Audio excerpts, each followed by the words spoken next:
Hydrospark.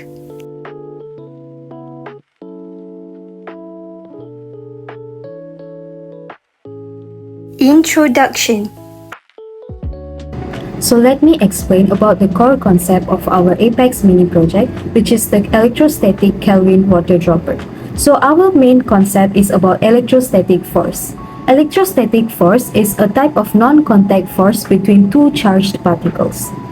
An object that has opposite charge will attract each other, while an object with same charges will repel each other.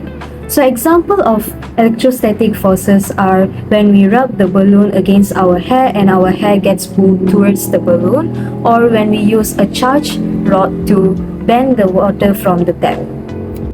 By applying the electrostatic force concept into our project, we are able to show the motion of falling water that can be used to generate electricity. This gadget uses the potential difference that comes from the water droplets separating from a stream that slowly accumulate electrical energy to generate and ignite a spark, which can be shown using our model that uses spark balls.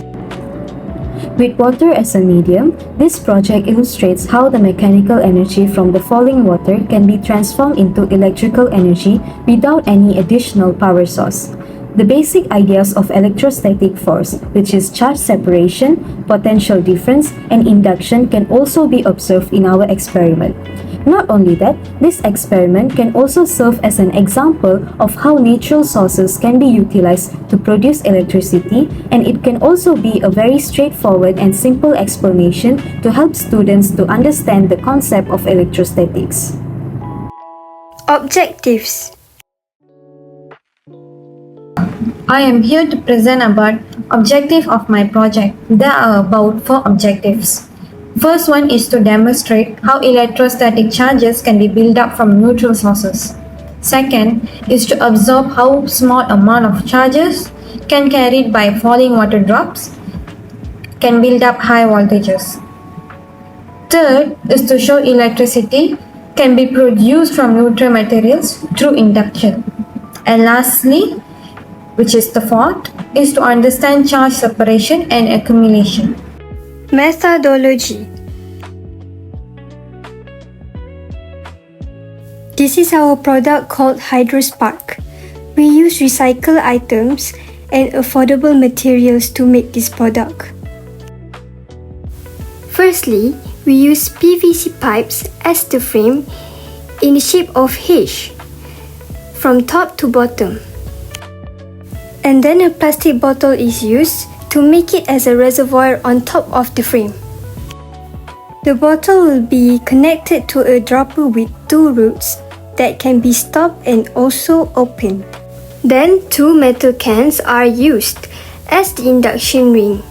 Both streams from the dropper will then go through 2 of these induction rings. 2 metal cans are used as the container and is placed on the bottom of the frame. These 2 metal cans are used as the container to collect the water streams from the dropper. 2 crocodile wires are connected to the induction ring of the metal cans. However, the other end of crocodile wire must be connected to the collector metal cans of the opposite stream. Another crocodile wire is used to connect the collector and the both spark balls. Last but not least, 2 wooden blocks is used to make the frame much more stable. Expected outcomes and discussions. Expected outcomes. As shown in the table, see what is expected to create the strongest sparks because it has the most torque, which helps electricity to flow even more better. On the other hand, mineral water is expected to create medium sparks, while rainwater and filtered water create weak to no sparks at all. Salt and mineral in water helps conducting electricity because they provide more ions, which can move through water, its medium. In Kelvin electrostatic generator, falling water drops that carry charge separates into 2 induction rings and eventually cause a spark when the voltage grows large enough. Now we'll be moving on to the limitation. Firstly, inconsistent water flow. The Kelvin electrostatic generator needs a constant dripping rate. Too fast or too slow can cause weak or no sparks at all. Second, no precise measurement. Voltage or electric charge won't be measured with tools. Only visible sparks and sound will be observed. Next, simple materials. Using materials containers and reused metals may reduce conductivity and accuracy compared to lab-grade materials. Fourth, environmental factors. Humidity and temperature can affect static charges, such as humid air may cause charge to leak, reducing visible sparks. Next, I will be explaining the expected outcomes of our project. Firstly, we expect the generation of electric charges from neutral water.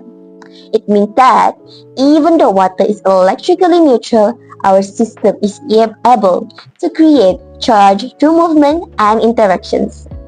Second, we can observe charge separations.